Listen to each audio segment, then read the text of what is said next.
Hello everyone, welcome back to my channel. Today I will be talking about a case of a management of posterior polar cataract.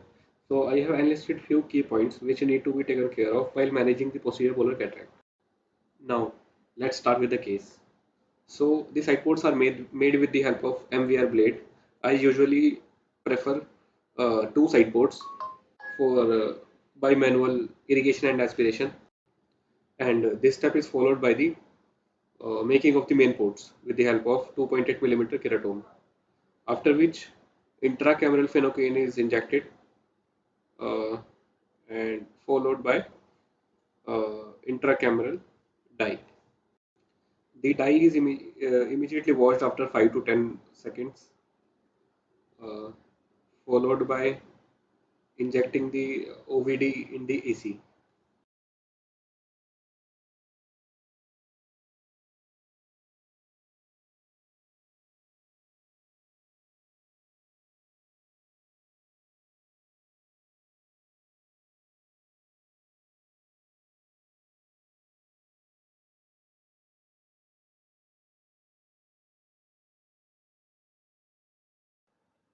Now, let's start with the capsular axis.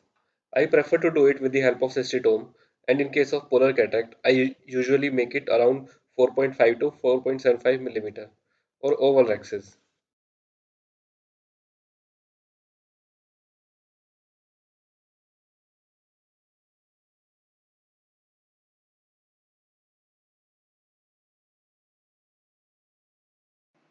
Now the axis is completed, and here comes the main part of this video, which is the dissection and the delineation.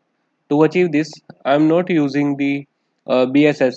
I am manually separating the lens capsule from the lens matter and creating an imaginary plane round delineation ring with the help of same dialer. This maneuver is repeated from both the side ports. And here I am able to appreciate the mobility of the nucleus core.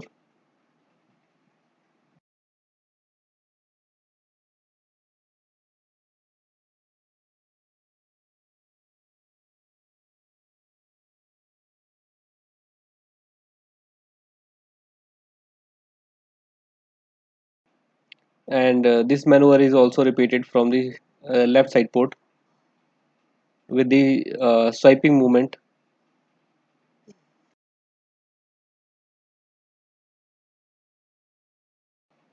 And here the delineation is completed, as I can see the nucleus core getting detached from the cortex.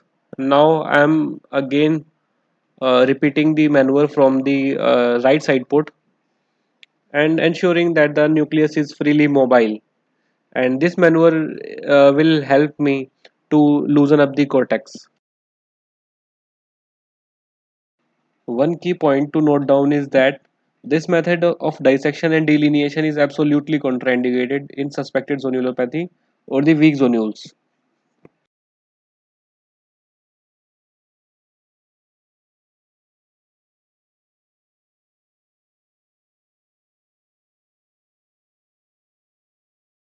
Now, let's start with the emulsification of the nucleus.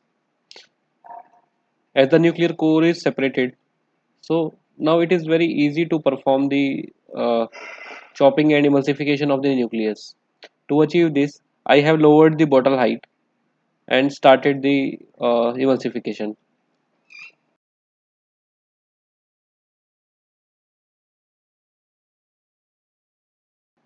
While doing this step, we need to keep in mind that the fluctuation in AC or the inflation or the deflation of the AC should be minimal in cases of polar cataract. At the as the posterior capsule is already compromised and weak. To achieve this, here I am using low vacuum and low irrigation.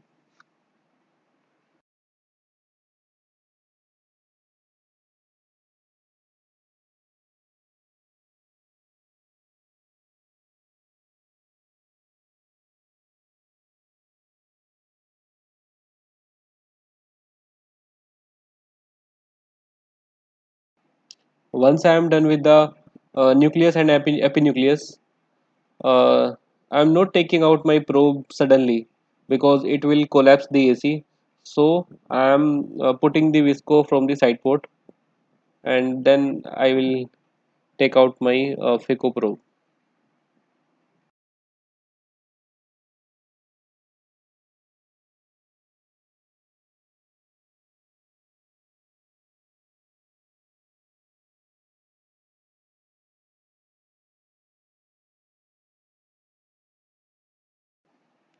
Now the cortex is aspirated from each quadrant very gently and slowly.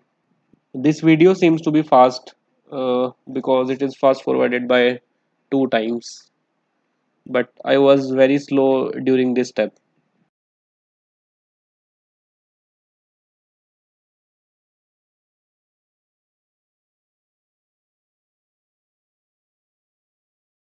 Now the aspiration probe is taken out with the simultaneous injection of HPMC so that the anterior chamber does not collapse, and the IA is repeated by switching the hands.